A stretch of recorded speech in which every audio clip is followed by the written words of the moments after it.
Some legends are forgotten, while others endure despite the galaxy's attempts to erase them. In the case of Meetra Surik, it was quite literally both. On the serene agricultural world of Dantooine, amidst the rolling grasslands and gentle streams, a child was born who would one day shape the very fate of the galaxy itself, though few would ever know her name. This specific child, a girl named Meetra Surik, would eventually be known throughout history by many titles: the Exile, the Lost Jedi, the Wound in the Force. Picture the peaceful farmlands of Dantooine, where Force-sensitive children were occasionally discovered by traveling Jedi. Meetra was identified at a young age, her connection to the Force apparent even to those with minimal training. While most Force-sensitive children showed specific affinities or strengths, the Jedi who discovered Meetra noticed something unique about her: an unusual ability to form connections, to influence others, and to naturally draw people to her cause. These qualities marked her as special from the beginning, setting her on a path different from many of her peers.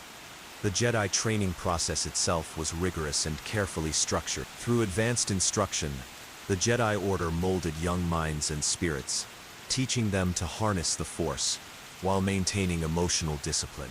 Perhaps most notably, they emphasized detachment from personal connections, viewing such bonds as potential pathways to the dark side. This philosophy of emotional restraint would become a significant factor throughout Meetra's life, particularly in her later years and the choices she would make.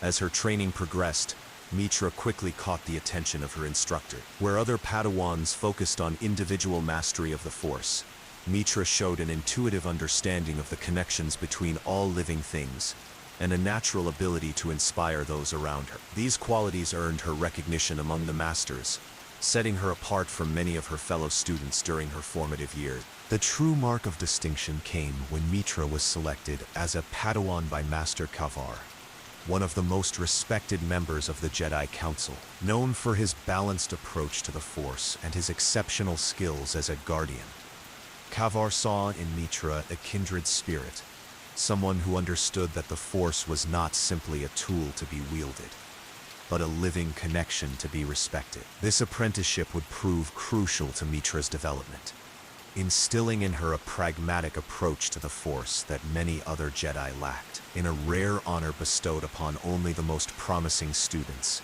Meetra was occasionally invited to train with other masters as well, including the enigmatic Atris and the wise Vima Sunrider. This diverse education exposed her to multiple perspectives on the Force, allowing her to develop a more nuanced understanding than many of her peers. For a Padawan to receive such varied instruction was almost unheard of, indicating just how much potential the Council saw in this unassuming young woman. When the Mandalorian Wars erupted on the Outer Rim, Meetra was completing her training, close to achieving the rank of Jedi Knight. The first major conflict between the Republic and the Mandalorian Neo-Crusaders thrust the entire galaxy into chaos. Though the Jedi Council chose a path of non-intervention, the desert worlds of the Outer Rim, stained with the blood of countless innocent civilians, provided a brutal backdrop that would test the Jedi's commitment to their policy of restraint and observation. It was during this period of growing conflict that Meetra first encountered the charismatic Revan and his passionate friend Alec, later known as Malak. Though all were close in age and ability, Revan possessed a magnetic leadership quality that drew many to him, including Meetra. Their conversations about the role of the Jedi, about action versus inaction, and about the true meaning of compassion would shape Meetra's developing philosophy about the Force and her place within the Order. Following the escalation of Mandalorian aggression, Revan openly defied the Jedi Council by forming the Revanchist movement, a group of Jedi determined to enter the war and defend the Republic. Despite her respect for the Council's wisdom, Meetra found herself increasingly drawn to Revan's arguments. The reports of civilian massacres on worlds like Cathar and Serroco troubled her deeply, challenging her understanding of the Jedi Code and its emphasis on patience and restraint. The breaking point came after the Mandalorian attack on Dxun, where thousands of Republic soldiers died while the Jedi remained in their temples. Meetra made the difficult decision to join Revan's cause, becoming one of the first and most prominent Jedi to follow him to war. This choice was not made lightly, and it would forever alter the course of her life, setting her on a path that would eventually separate her from the order she had dedicated her life to serving. Throughout these formative experiences, a pattern emerged in Meetra's approach to the Force. Unlike many Jedi who viewed their abilities as personal achievements, Meetra understood the Force as a connective energy that flowed between all living things. Her particular talent lay not in raw power, but in forming bonds with others, strengthening them through these connections. Her followers became more capable in her presence, a phenomenon that would later be recognized as her unique gift, and ultimately, her greatest vulnerability. These early experiences solidified Meetra's most important relationships and conflict. Her respect for Master Kavir was tested by her decision to follow Revan, creating a tension that pained them both. Her friendship with fellow Jedi like the Zabrak Bao-Dur began during these early campaigns, forming bonds that would survive even the darkest days ahead. And perhaps most significantly, her loyalty to Revan and his cause grew into something that transcended simple military devotion, becoming a defining aspect of her identity. As the Mandalorian Wars intensified, Meetra Surik found herself rapidly ascending through the Republic military hierarchy. Her natural leadership abilities and tactical insight made her indispensable to Revan's growing forces. What began as a small contingent of defiant Jedi had evolved into a significant military operation, with Revan officially granted the title of Supreme Commander of the Republic forces by a desperate Senate, willing to overlook Jedi Council objection. Among the Jedi who had followed Revan to war, Meetra distinguished herself not through overwhelming force power, but through her extraordinary ability to coordinate large-scale operations. She possessed an unusual talent for military strategy, combining her Jedi training with an intuitive understanding of conventional warfare. Where other Force users might rely on spectacular displays of ability, Meetra's strength lay in her capacity to see the larger picture, to anticipate enemy movements, and to inspire ordinary soldiers to achieve the extraordinary. This talent for inspiration wasn't merely charisma, though she had that in abundance. Unknown to Meetra herself, she was unconsciously creating force bonds with those who served under her command. These connections grew stronger with each shared battle, each victory and loss, until entire battalions moved with almost supernatural coordination under her leadership. Republic soldiers fought with increased strength, resilience, and courage when Meetra led them, a phenomenon that baffled military analysts but delighted high command. As her reputation grew throughout the early phases of the Mandalorian Wars, Meetra began to be seen not just as another Jedi general, but as the General, a title that would follow her long after the wars had ended. Other officers looked to her as an example of effective leadership, someone who led from the front lines rather than from the safety of a command ship, who shared the dangers and privations of her troops, and who never asked her soldiers to take risks she wouldn't face herself. The story of Meetra Surik begins as a tale of a promising Jedi who chose a difficult path, but it quickly becomes something more.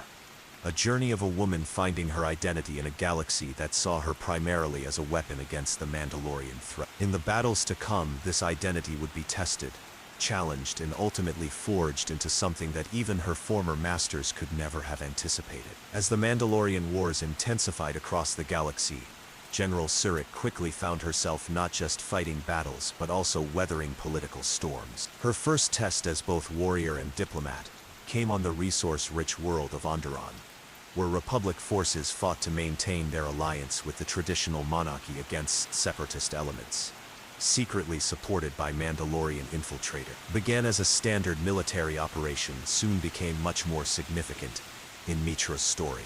The battle was already underway when something unexpected happened.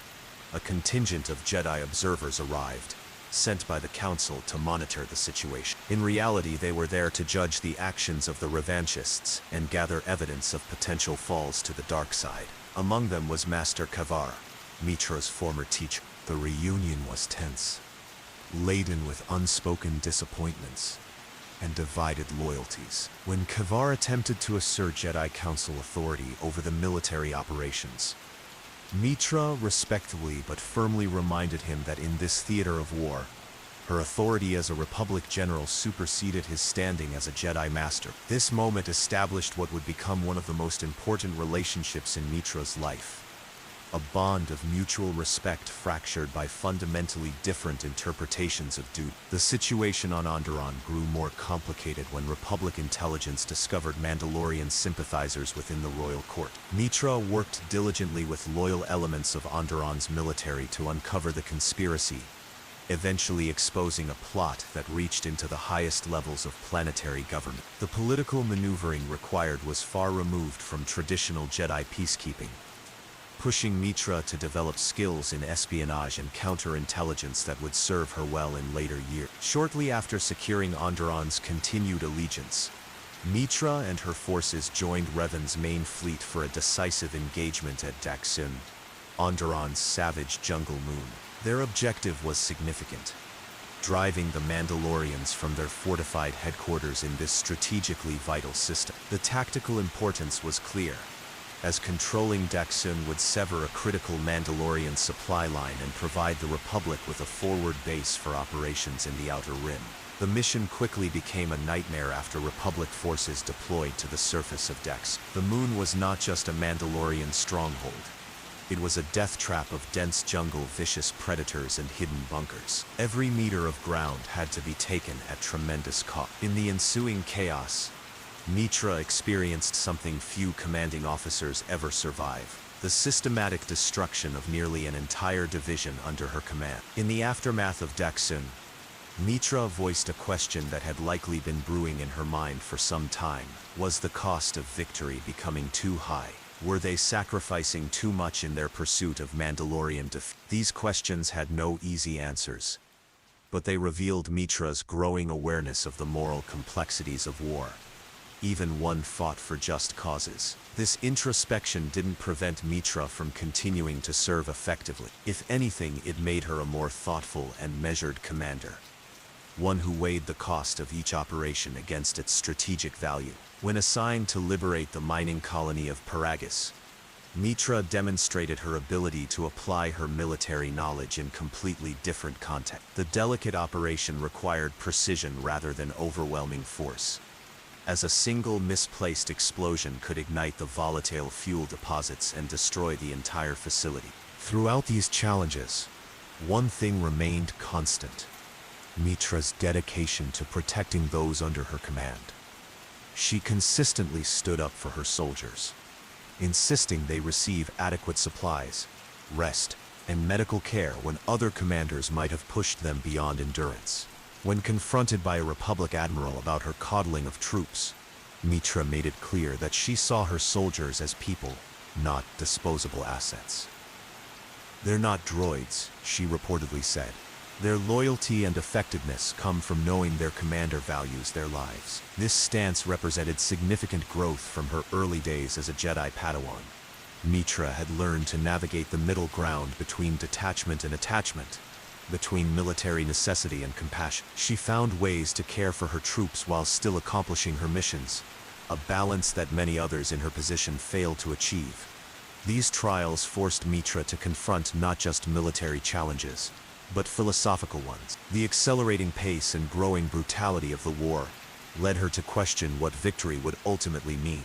Was it merely the defeat of the Mandalorians, or something more profound? Could the Republic emerge from this conflict unchanged, or was transformation inevitable? The darkness of Shun, the political machinations of Onderon, the precarious balance of Paragus, all these experiences shaped Meetra into something more complex than her Jedi training had prepared her to be. She was becoming a leader who could question orders when necessary, who could see value in approaches different from her own, who understood that being a good general sometimes meant protecting your soldiers from the very Republic they served when it made unreasonable demand. These lessons wouldn't just help her survive the remainder of the Mandalorian Wars. They were laying essential groundwork for challenges that would test her even more severely when the very fabric of the Force within her would be fundamentally altered, and when the distinction between survival and surrender would become a matter of identity itself. In the chaos of galactic war, it was relationships that truly defined Meetra. Though trained in the Jedi tradition of emotional detachment, The connections she formed throughout her life revealed something the Council never anticipated: a capacity for deep loyalty, friendship, and understanding that transcended her formal training and became her greatest strength. Central to Meetra's story was her relationship with Revan. Their bond began as a standard professional relationship between like-minded Jedi, but quickly evolved into something much more meaningful. Revan's unorthodox approach to leadership resonated with Meetra from the beginning. Unlike other Jedi who maintained distance from their troops, Revan moved among the soldiers, learning their names, understanding their concerns, and addressing their needs. This philosophy of engaged leadership created a foundation of mutual respect that deepened with each campaign they survived together. Meetra admired Revan's tactical brilliance and moral courage, while Revan valued Meetra's empathy and practical insight. Their trust in each other became so complete that Revan entrusted Meetra with independent commands that other generals would have kept under close supervision. This faith was not misplaced. Meetra consistently achieved objectives that seemed impossible, often with fewer casualties than expected. If her relationship with Revan was built on mutual respect, Meetra's connection with Ba-Dur was perhaps even more transformative for both of them. Their first meeting on Dichun set the tone for what would become one of Meetra's most enduring bonds. As a technical specialist assigned to her command, the quiet Sabrak engineer impressed Meetra with his ingenuity and dedication. When his innovative shield design saved dozens of soldiers during a Mandalorian ambush, Meetra personally commended him, beginning a working relationship that would prove crucial in the coming years. What began as professional acknowledgement gradually evolved into genuine friendship. Ba-Dur's calm presence and uncomplicated loyalty provided Meetra with a rare constant in the chaos of war. He offered practical solutions rather than philosophical debates, a refreshing change from the complex political maneuvering that increasingly characterized high-level military strategy. In turn, Meetra gave Ba-Dur something equally valuable: a commander who recognized his brilliance and provided him the freedom to develop his ideas, however unorthodox they might seem. The true depth of their connection would be revealed during the development and deployment of the mass shadow generator at Malachor V, when Ba-Dur's technical creation and Meetra's command decision would forever alter both their lives. This shared trauma bound them together even after years of separation, creating a bond that transcended military hierarchy and survived even Meetra's exile from the Republic. Among her fellow Jedi officers, none was closer to Meetra than the Jedi historian and strategist known as the Disciple, later revealed to be Michael. Though younger than Meetra, his encyclopedic knowledge of past conflicts and analytical mind made him invaluable to her command staff. Together they studied ancient battles and campaigns, searching for insights that could be applied to their struggle against the Mandalorians. Their relationship was characterized by intellectual respect and shared curiosity, where many military leaders relied solely on current intelligence and established doctrine. Meetra and the Disciple looked to history for guidance, recognizing patterns that others missed. This approach led to several unconventional but highly successful strategies that caught the Mandalorians off guard, including the adaptation of ancient Sith fleet formations during the Battle of Jaga's Cluster.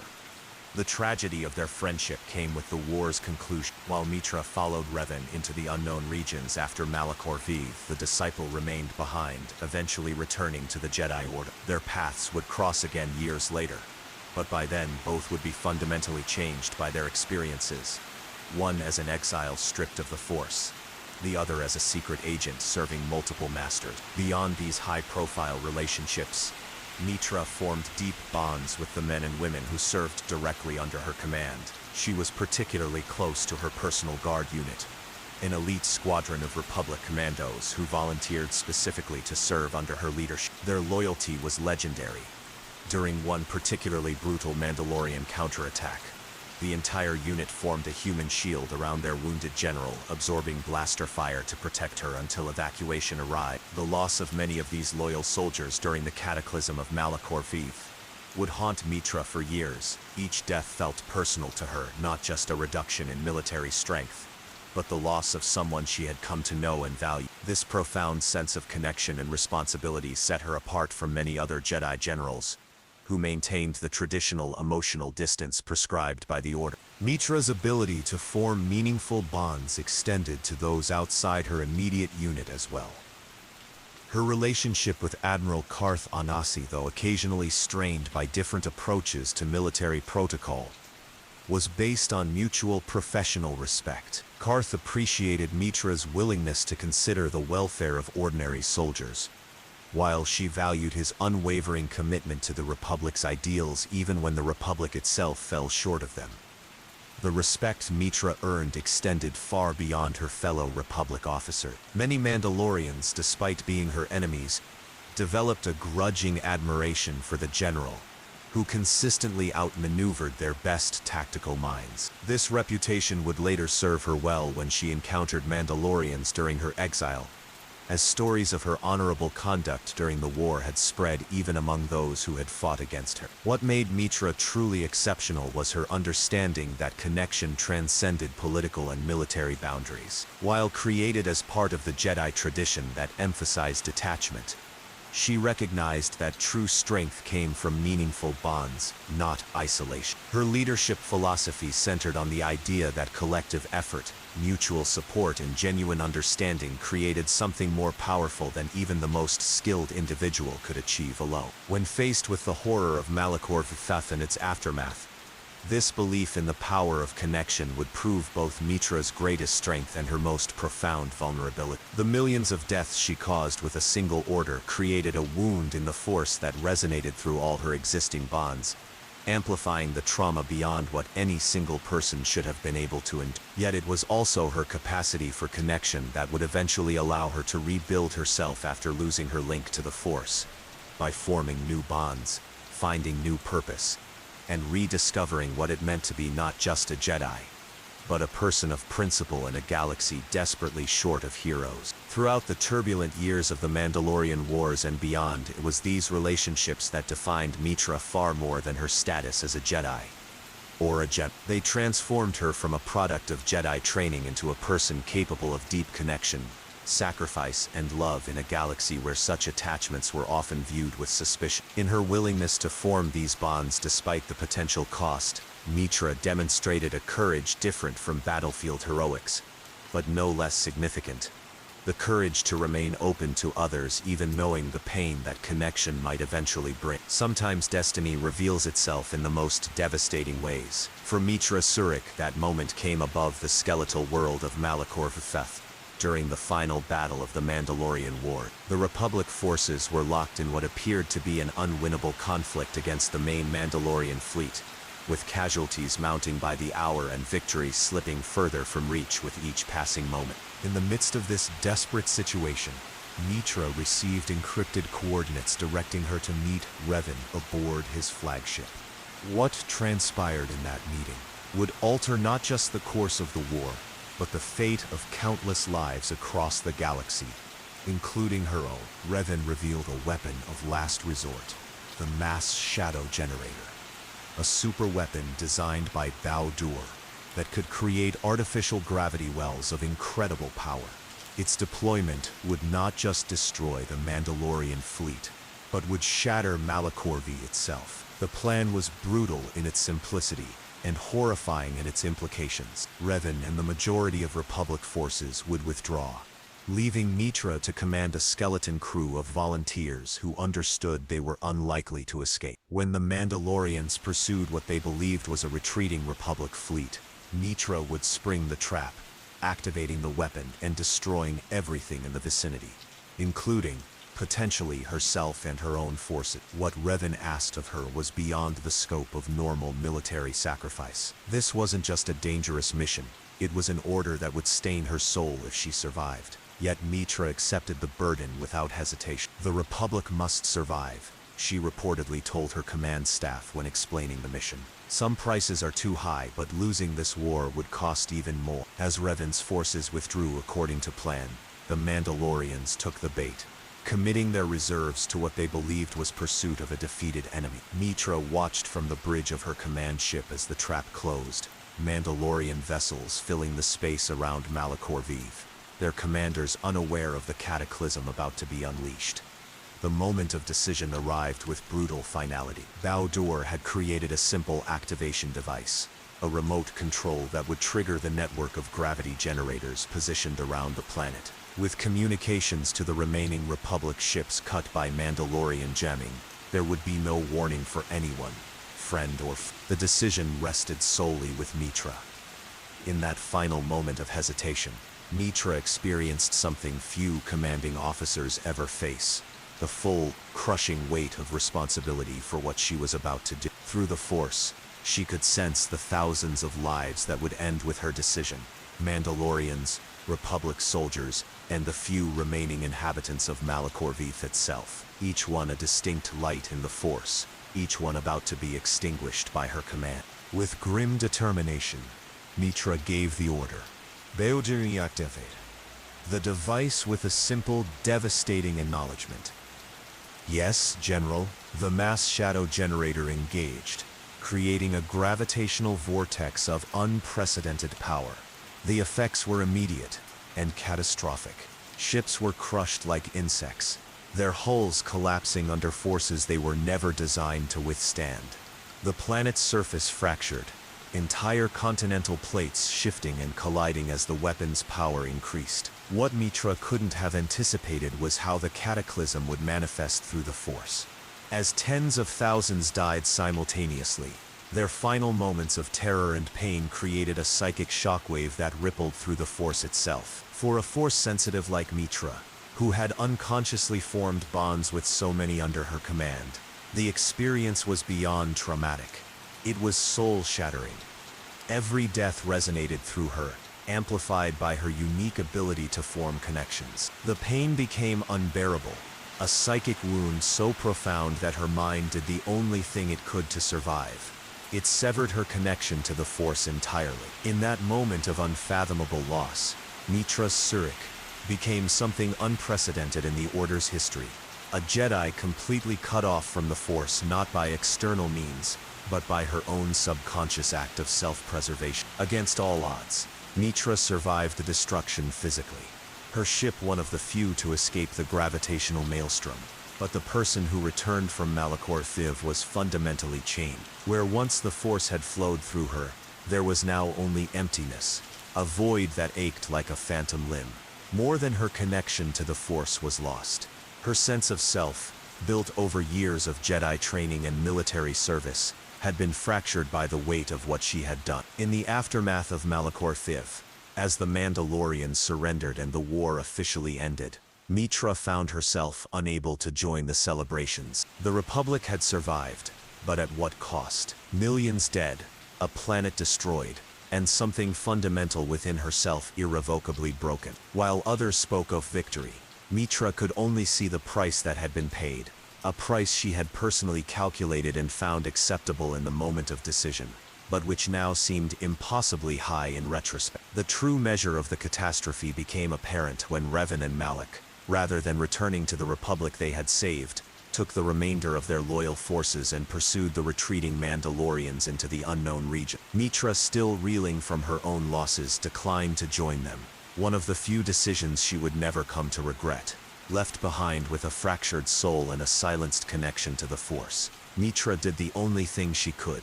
She returned to face the Jedi Council. Not seeking forgiveness, she knew what she had done was beyond simple absolution, but seeking understanding, some explanation for what had happened to her, some context for the void she now carried within.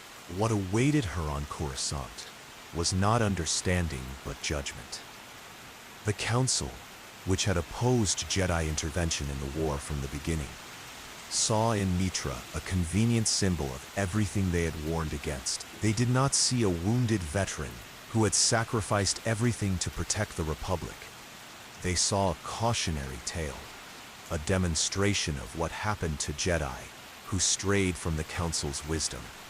The trial that followed was less about justice and more about reinforcing the Council's authority. Standing in the circular chamber where she had once been praised as a promising Padawan, Meetra now faced the stern faces of masters who had never experienced the realities of the war they had refused to join. They questioned her decisions, her loyalty, her very understanding of what it meant to be a Jedi. When Meetra defended her actions as necessary to save the Republic, Master Atrus, once her friend, responded with cold fury. You betrayed our teachings, embraced the violence of war, and now stand before us empty. A wound in the Force itself. What you have become is not a Jedi. The Council's verdict was unprecedented in its severity. Meetra Surik was formally exiled from the Jedi Order, her lightsaber taken and symbolically destroyed before her eyes. But this official punishment was almost secondary to what had already happened to her on Malachor. The Council confirmed what she already suspected. Her connection to the Force had been severed, making her something unique and isolated, neither Jedi nor ordinary citizen.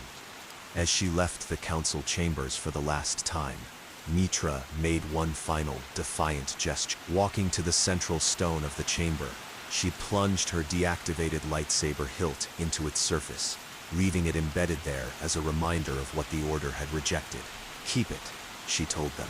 I won't be needing it where I'm going. With that act of symbolic severance, Meetra Surik, now known simply as the Exile, departed from the galactic center and disappeared into the outer rim. She sought the anonymous existence of a wanderer, moving from planet to planet, taking whatever work she could find, and trying to build some kind of life in the vacuum left by her lost connection to the Force and her severed ties to the Jedi Order. The experience of Malachor V and its aftermath transformed Meetra on a fundamental level. She had begun her life as a promising Jedi, evolved into a respected general, and now found herself stripped of both identities. What remained was something the Jedi Council had never anticipated.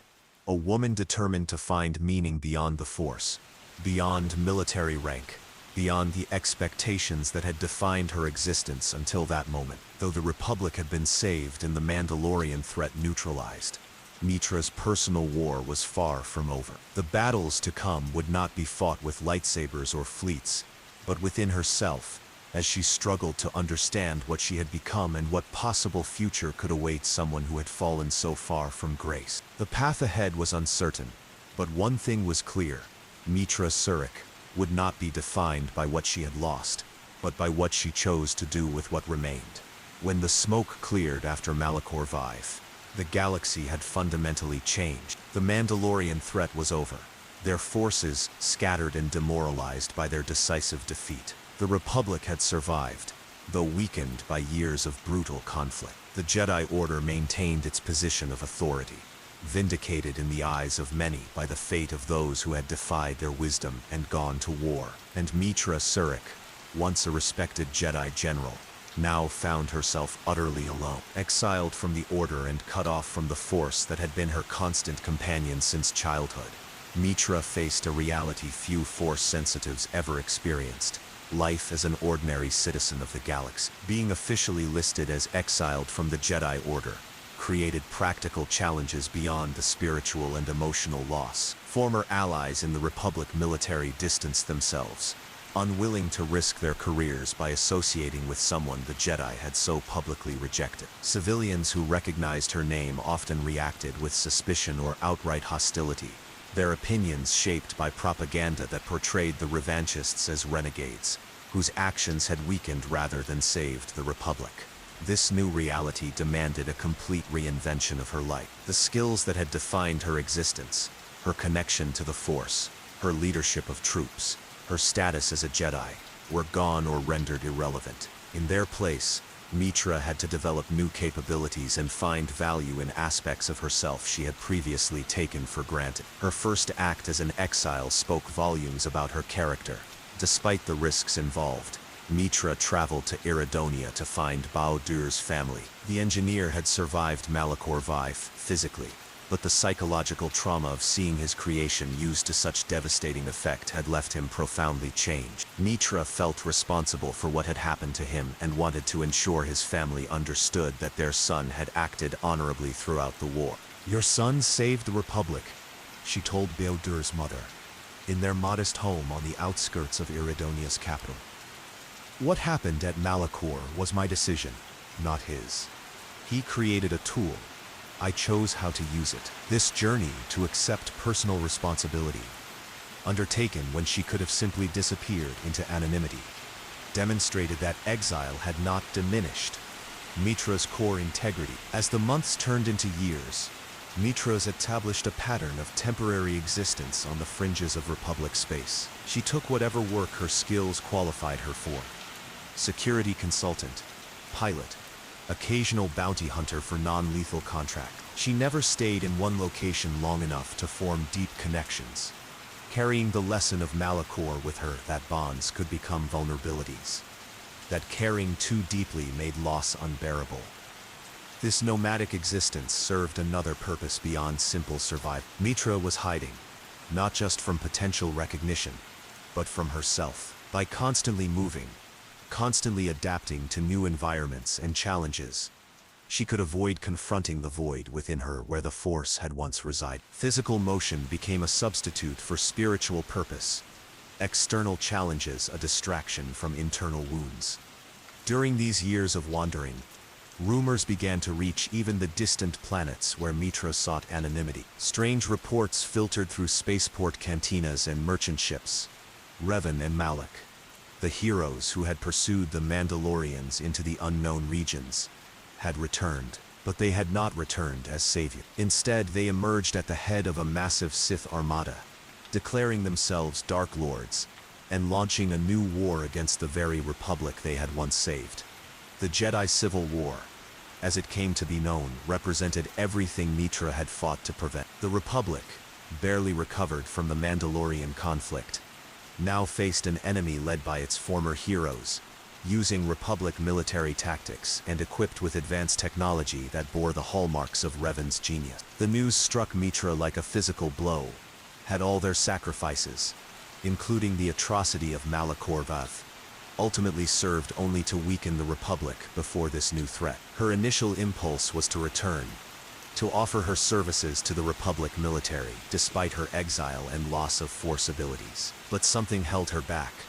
Not cowardice, but a deeper uncertainty about what she had become and what role, if any, she could play in this new conflict. Without the Force, without official standing, what could one former Jedi contribute to such a massive struggle?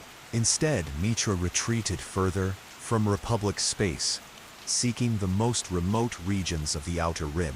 She found work on a deep space mining operation near the edge of known space, where her identity was irrelevant, and the only qualification that mattered was the ability to handle oneself in the dangerous conditions of asteroid mining. The isolated outpost provided what she needed most: distance from the war and anonymity among people who cared nothing for Jedi politics or Republic conflicts. It was during this period of self-imposed exile that Meetra began to notice something strange. Though cut off from the Force in ways she could consciously perceive, she occasionally experienced moments of inexplicable awareness, flashes of insight that saved her from mining accidents, brief connections with others that seemed deeper than ordinary interaction. These experiences were fleeting and inconsistent, but they suggested that her relationship with the Force might be changing rather than simply ended. One particularly significant incident occurred during a catastrophic decompression in the mining facility. Without conscious thought, Meetra managed to seal damaged bulkheads and navigate through sections of the station that should have been impossible to traverse without environmental suits. When questioned later about how she had accomplished this, she had no explanation. She had simply known which paths would be safe, which systems could be bypassed. This incident and others like it forced Meetra to confront questions she had been avoiding for years. Was she truly cut off from the Force, or was something else happening? Had the wound created at Malachor begun to heal in some way? Or was this something new? A different kind of connection forming in the absence of her traditional Jedi ability. As reports reached the mining outpost about Revan's defeat and apparent redemption, followed by his mysterious disappearance, Meetra found herself drawn once again toward Republic space. Something was calling her back. Not duty or obligation, but a deeper resonance that she couldn't fully explain or ignore.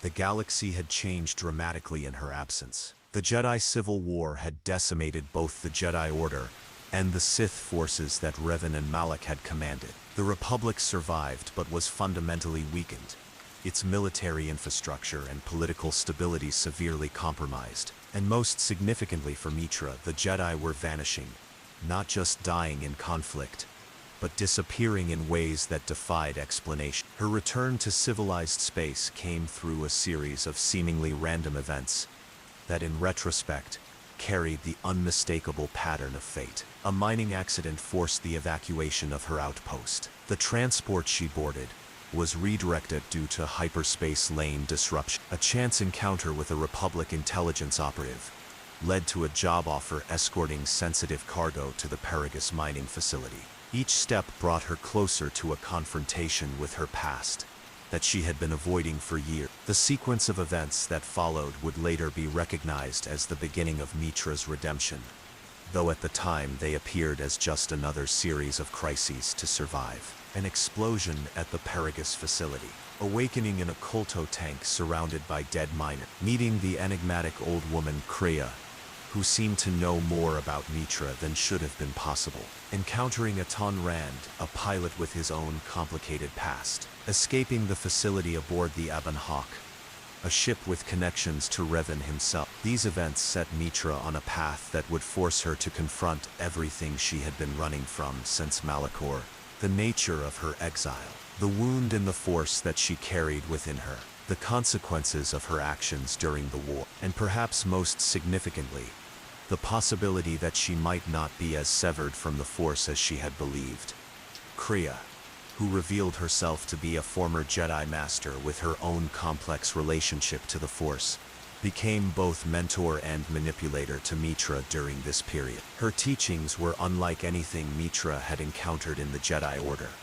Pragmatic, often brutal, centered on questioning rather than accepting established wisdom. To truly understand the Force, Kreia told her during one of their early conversations aboard the Ebon Hawk, "You must first understand what it means to be cut off from it, as you have been. In your wound there is wisdom that the Jedi Council could never comprehend." Under Kreia's guidance, Meetra began to experience something remarkable, a gradual reawakening of her connection to the Force. But this connection was fundamentally different from what she had known before. Where once the Force had flowed through her naturally, now it seemed to answer a deeper calling, responding to her will rather than simply existing as a passive energy to be channeled. This reawakening coincided with the gathering of companions who would form Meetra's new circle. Beyond Kreia and Atan, she encountered individuals whose lives had been shaped by the same conflicts that defined her own path. Bao Dur, the engineer who had created the mass shadow generator, carrying his own burden of guilt for Malachor. Miko, the disciple, a former Jedi student now serving as a Republic intelligence operative. Visasmar, a Miraluka Sith apprentice, whose master had destroyed her homeworld. Mira, a Mandalorian war orphan turned bounty hunter. Hanhar, a Wookiee driven to madness by slavery and violence. Mandalore, secretly Canderous Ordo, a veteran of the wars now trying to reunite his scattered people. Each of these individuals resonated with some aspect of Meetra's own journey, reflecting her struggles, her choices, her potential future, and perhaps most significantly, each formed a bond with her that transcended ordinary companionship. Though unconscious of the process, Meetra was once again creating Force bonds with those around her, drawing strength from these connections and simultaneously influencing her companions in profound ways. This pattern of bonding revealed the truth about what had happened at Malachor Fief years earlier. The wound in the Force that the Council had identified in her wasn't simply trauma or punishment for her actions. It was a fundamental change in how she related to the Force itself. When the psychic shockwave of so many deaths had threatened to destroy her, Meetra's unconscious defense had been to sever her own connection to the Force. But in doing so, she had created something unprecedented, a vacuum that naturally drew the Force in through her connections to others. Kreia explained this phenomenon with characteristic directness. You are a wound in the Force, a wound that grows as you draw those around you into death and pain. But in that wound there is power.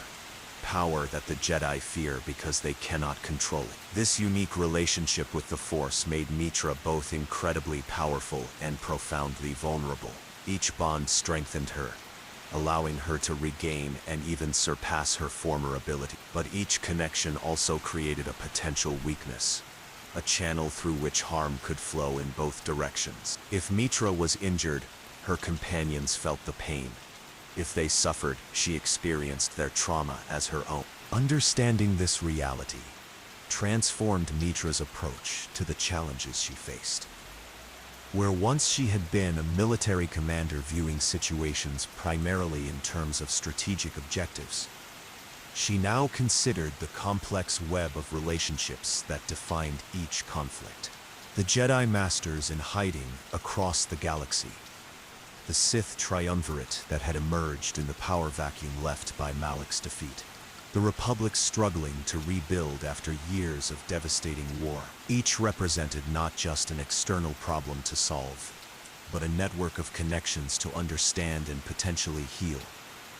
The true test of this new understanding came when Meetra began to track down the surviving members of the Jedi Council, the very masters who had exiled her years before. One by one, she located them in their places of hiding. Master Vruk on Dantooine, stubborn and suspicious as ever. Master Kavar on Onderon, still caught between political realities and Jedi ideals. Master Zez-Kai El on Nar Shaddaa, questioning everything the Order had stood for. And finally Master Vash on Korriban, who had paid the ultimate price for her isolation. Each encounter forced Meetra to confront not just her past, but the fundamental question of what the Jedi Order had become and what it might yet be. The Masters, for their part, were shocked by what they saw in their former exile. Not just a return of Force connection, but a fundamentally different kind of power than anything their tradition recognized. Their reaction revealed the limitations of the Order's understanding. When Meetra finally gathered the surviving Masters at the rebuilt Jedi Enclave on Dantooine, they demonstrated that they had learned nothing from the Order's near destruction. Rather than acknowledging that their approach might have been flawed, they saw in Meetra only a confirmation of their fears, a wound in the Force that threatened their concept of natural order. In one of the most profound betrayals of her life, the Masters attempted to permanently sever Meetra from the Force, viewing her unique connection as too dangerous to be allowed to continue. What you are can't be allowed to exist, Master Vruk told her as they formed a circle around her. Your connection to the Force comes through death and suffering. It is not the Jedi way. The irony was painful. The very council that had cast her out for her actions during the war now feared her because she had found a way to reconnect with the Force outside their control and understanding. Their attempt might have succeeded if not for Kreia's intervention. The old woman, revealing capabilities far beyond what she had previously demonstrated, struck down the Masters with a display of Force power that left no doubt about her true identity. She was Darth Travis, former Master of the Sith Academy, architect of a plot far more complex than Meetra had imagined. This revelation set in motion the final phase of Meetra's journey, a confrontation not just with external enemies, but with the fundamental questions of her existence. What was her purpose in a galaxy where both Jedi and Sith had failed so completely? What responsibility did she bear for the echoes of Malachor V that continued to resonate through the Force? And perhaps most importantly, what would she do with the power and understanding she had gained through her unique experience of exile and return? The answers would come at Malachor V itself, where Meetra's story had in many ways both begun and ended years before. The shattered planet, held together only by the continued operation of the mass shadow generator, had become the headquarters of Darth Nihilus and Darth Sion, the remaining members of the Sith Triumvirate, that Kreia had once led. More significantly, it represented the physical manifestation of the wound that Meetra carried within herself. A broken world reflecting a broken connection to the Force. Returning to Malachor meant confronting everything Meetra had been running from for years. The deaths she had caused, the decisions that had led her there, the fundamental question of whether redemption was possible for someone who had deliberately sacrificed so many for what she believed was a greater good. The final confrontation with Kreia at the Traeus core represented the culmination of everything Meetra had experienced since her exile. The old woman had manipulated events throughout their journey together, using Meetra to eliminate both the remaining Jedi Masters and her former Sith allies. Her ultimate goal was nothing less than the death of the Force itself, a goal she believed could be accomplished through Meetra's unique wound. "You are the death of the Force," Kreia told her in their final conversation, "and that is why I love you." In the end, Meetra rejected Kreia's nihilistic vision. Their duel was not just a physical contest but a philosophical one, a battle between Kreia's belief that connections were ultimately weaknesses to be exploited, and Meetra's hard-won understanding that meaningful bonds were worth the pain they inevitably brought. With each strike of her reconstructed lightsaber, Meetra affirmed what she had come to believe, that despite its flaws, despite the suffering it sometimes caused, the Force represented a fundamental connection between all living things that deserve to be preserved. With Kreia's defeat, Meetra faced a final choice: what to do with Malachor Veth. Bao-Dur, in a final act of atonement for his role in creating the mass shadow generator, had prepared a way to activate the device one last time, completely destroying what remained of the planet and the Traeus Academy with it. The decision mirrored the one Meetra had made years before, but with a crucial difference. This time, the destruction would represent an end to the cycle of pain rather than its continuation. As she escaped the dying planet aboard the Ebon Hawk, Meetra watched through the viewport as Malachor Veth finally collapsed entirely, the fragments of the shattered world dispersing into space. The sight brought not satisfaction but a sense of completion, a closing of a circle that had defined her life for so long. In the aftermath, Meetra faced a galaxy fundamentally altered by her actions. The Sith Triumvirate was destroyed. The immediate threat to the surviving Jedi had been eliminated. Her companions had been transformed by their connection to her, each finding a purpose they might never have discovered otherwise. And Meetra herself had evolved from exile to something new. Not quite a Jedi in the traditional sense, but a unique force for balance in a galaxy desperately in need of healing. The final chapter of Meetra Surik's story began with a message, a communication from Admiral Carthanasi, suggesting that Revan had not been destroyed, but had instead traveled to the unknown regions to confront a threat greater than anything the Republic had yet faced. This information resonated with fragments of memory that Kreia had shared in her final moments, visions of a tremendous darkness waiting beyond the edges of known space, a power that had corrupted Revan and Malak during their pursuit of the Mandalorians. Meetra recognized in this message both a responsibility and an opportunity. She had followed Revan to war once before, with consequences that had nearly destroyed her. Now she would follow him again, not as a subordinate but as an equal. Someone who had faced her own trials and emerged with wisdom that might complement Revan's legendary strategic mind. Before departing, Meetra took steps to secure what she had fought to protect. She entrusted her closest companions with the task of rebuilding the Jedi Order, not as a replica of what had failed before, but as something new, informed by the lessons of exile and return. Mikkel, with his knowledge of Jedi history, Visas, with her unique perspective as both victim and perpetrator of Sith philosophy, Aten, whose journey from cynicism to commitment mirrored the transformation the Order itself needed to undergo. The Jedi fell because they became isolated from those they were meant to serve, she told them in their final meeting. Aboard the Ebon Hawk, build something different. An order that understands connection is not weakness, but the source of true strength. With these arrangements made, Meetra Surik departed known space, following the path Revan had taken years before. She traveled alone, save for T3M4, The astromech droid that had once served Revan and now carried memories crucial to understanding what waited in the unknown region. Her journey took her beyond the outer rim, past the shadowy expanse where the Chiss Ascendancy maintained their careful isolation, into regions unmapped by Republic cartographers. What she found there would remain largely unknown to the galaxy she left behind. Records pieced together centuries later suggest she eventually located Revan, imprisoned by an ancient Sith emperor whose plans for the Republic dwarfed anything Malak had envisioned. Their confrontation with this entity ended in tragedy.